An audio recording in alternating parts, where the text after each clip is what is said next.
The Quran describes the various embryological stages in great detail. The Quran mentions in Surah Mu'minun, chapter number 23, verse number 12 to 14, that we have created the human being from a quintessence of clay, then made it into a nutfah, a minute quantity of liquid, then made the nutfah into alaqa, a leech-like substance, then made the alaqa into mudga, that's a chewed-like lump, then made the mudga into izama, bones, then clothed the bones with lahem, that is flesh, and then we made a different creature. Glory be to Allah, who's the best to create. These three verses of the Quran describe the various embryological stages, the initial stages of development of a human being in the mother's womb in great detail.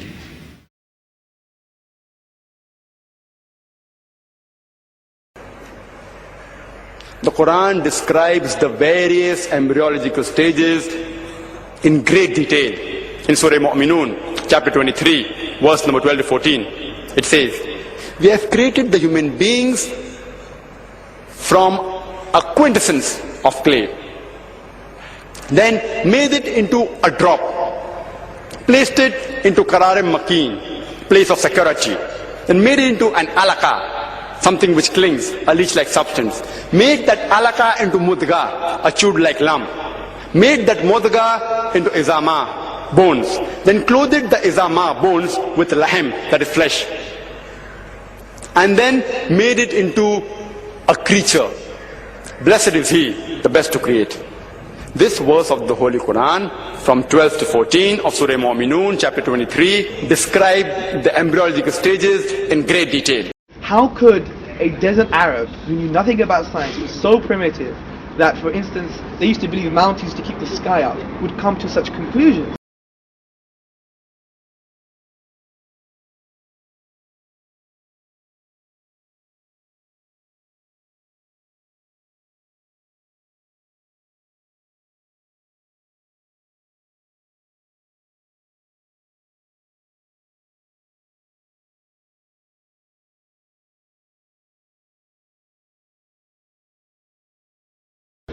I've read those sections of the Quran.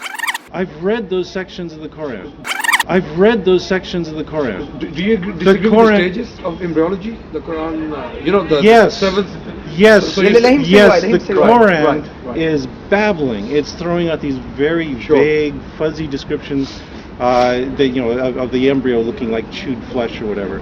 When you look at what the Quran says about it, it is vague. It is ambiguous. Sure. It's the kind of stuff that a desert nomad might guess. The Quran is basically stealing from Greek embryology. Galen, yeah? Well, I'm talking specifically about Aristotle.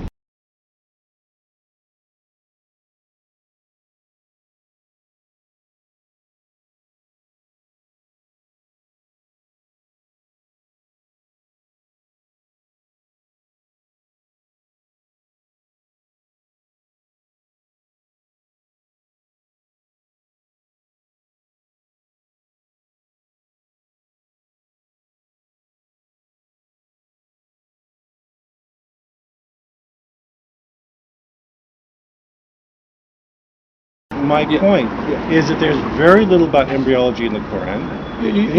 What there is... Details are not there, you're right. Details are not there, you're right. Details are not there, you're right. The Quran describes the various embryological stages in great detail. Details are not there, you're right. Yeah, That's the right. details are not and there. And what details are there are obviously cribbed from Aristotle.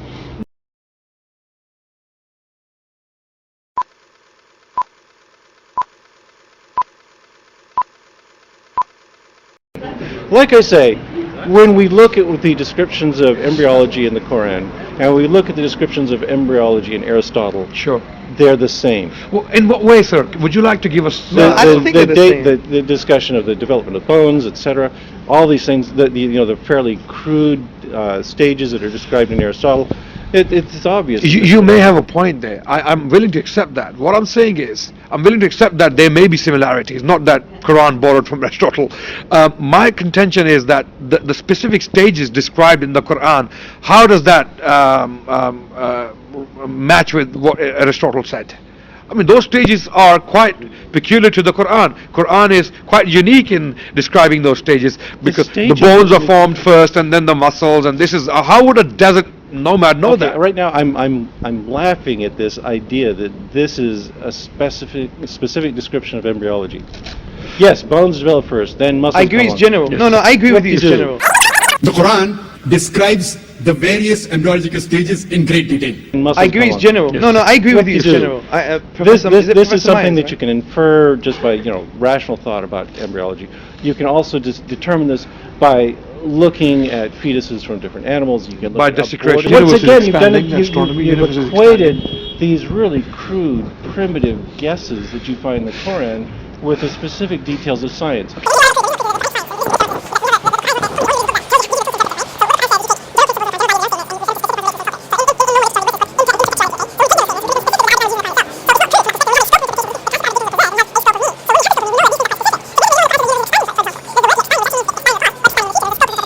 So the interesting thing is, we should No, maybe... it's not interesting. It's not. You're really boring me. That's what I'm telling you. That for instance, when we look at Aristotle's words, when we look at the descriptions in the Quran, we see a correspondence. That is evidence. any correspondence. Yeah, that's the point, that's just a You haven't statement. shown us. It's just a statement. Aristotle is like the Quran. How? According to Surah 23 verses 12 to 14, the fetus develops into bones, which are subsequently clothed in flesh. This too is plagiarized straight out of Hellenic science, this time from Aristotle, who stated the following, quote, "Round about the bones and attached to them by thin fibrous bands grow the fleshy parts, for the sake of which the bones themselves exist. For just as an artist, when he is moulding an animal out of clay or other soft substance, takes first some solid body as a basis, and round this moulds the clay, so also has nature acted in fashioning the animal body out of flesh." Unquote. This may be why Joseph Needham, who compiled a comprehensive history of embryology in 1934, dismissed the Quran's meagre scraps of embryological information as nothing more than, quote, "a 7th century echo of Aristotle and the Ayurveda," unquote. Clearly, Surah 22 verse 5 and Surah 23 verses 12 to 14 contain nothing more than a cursive and rather meagre rehash of Hellenic embryological science. There exists an even more likely source, however. Quote, "Such medical knowledge as Muhammad possessed, he may well have acquired from Harith ibn Kalda, an Arab, who is said to have left the desert for a while and gone to Jundi Shapur to study medicine. On his return, Harith settled in Mecca and became the foremost physician of the Arabs of the desert. Whether he ever embraced Islam is uncertain, but this did not prevent the Prophet from sending his sick friends to consult him." Unquote. Aristotle also describes the emergence of bones and muscle Right. in sequence. Right. Okay. And it's like the Quran. And it's like the Quran, which Well, is does Aristotle say the bones come first and then the flesh and the muscles? Does he say that? Are you sure?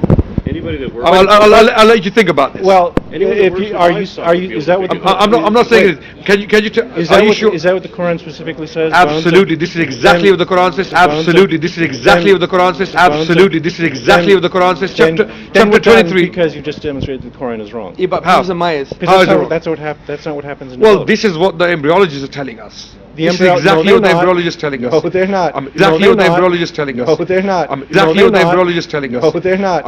Okay. Embryologists. Let me tell you what Keith Moore said. I mean, you can disagree with him. He doesn't like Keith Moore. I don't know why you don't. What he said on the page number 364A of his book, The Human Embryo. Firstly, the page to which you refer was written not by Keith Moore, but by Abdul Majid Azandani. Any page in the book you referred to that ends with an alphabetic letter, page 364A, for example, is so. Furthermore, I actually contacted Keith Moore via his publisher, who told me that Muslims had taken his words out of context.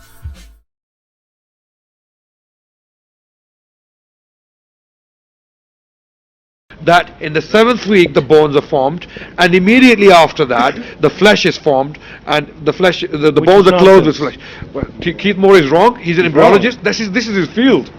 It's my field too. I know he's wrong. You're an embryologist? Yes. Oh, great. Wow. Wow. That's news to me. That's news to me. That's news to me. That's news to me.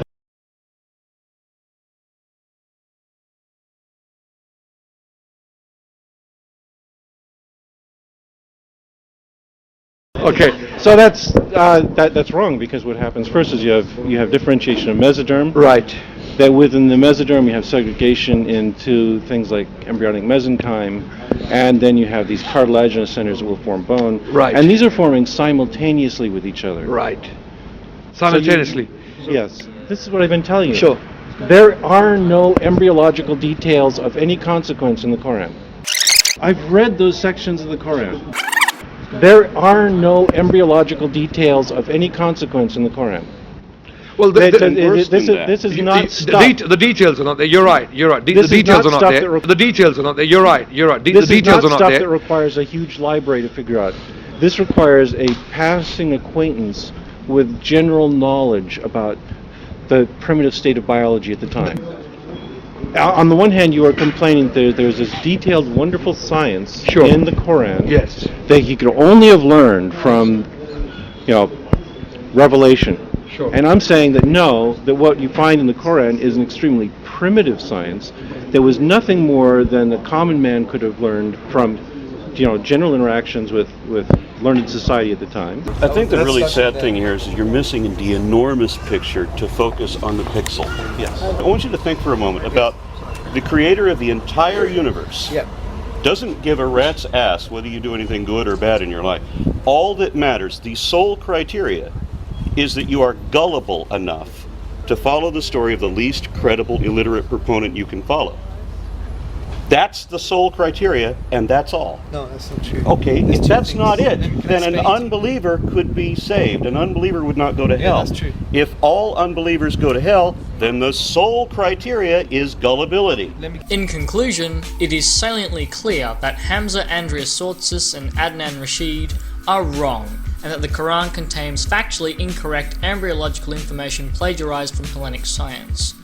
It further follows that the Quran is an erroneous document, P.Z. Myers and Aaron Ra win, and the embryological miracle in the Quran is utterly refuted. Thank you for listening.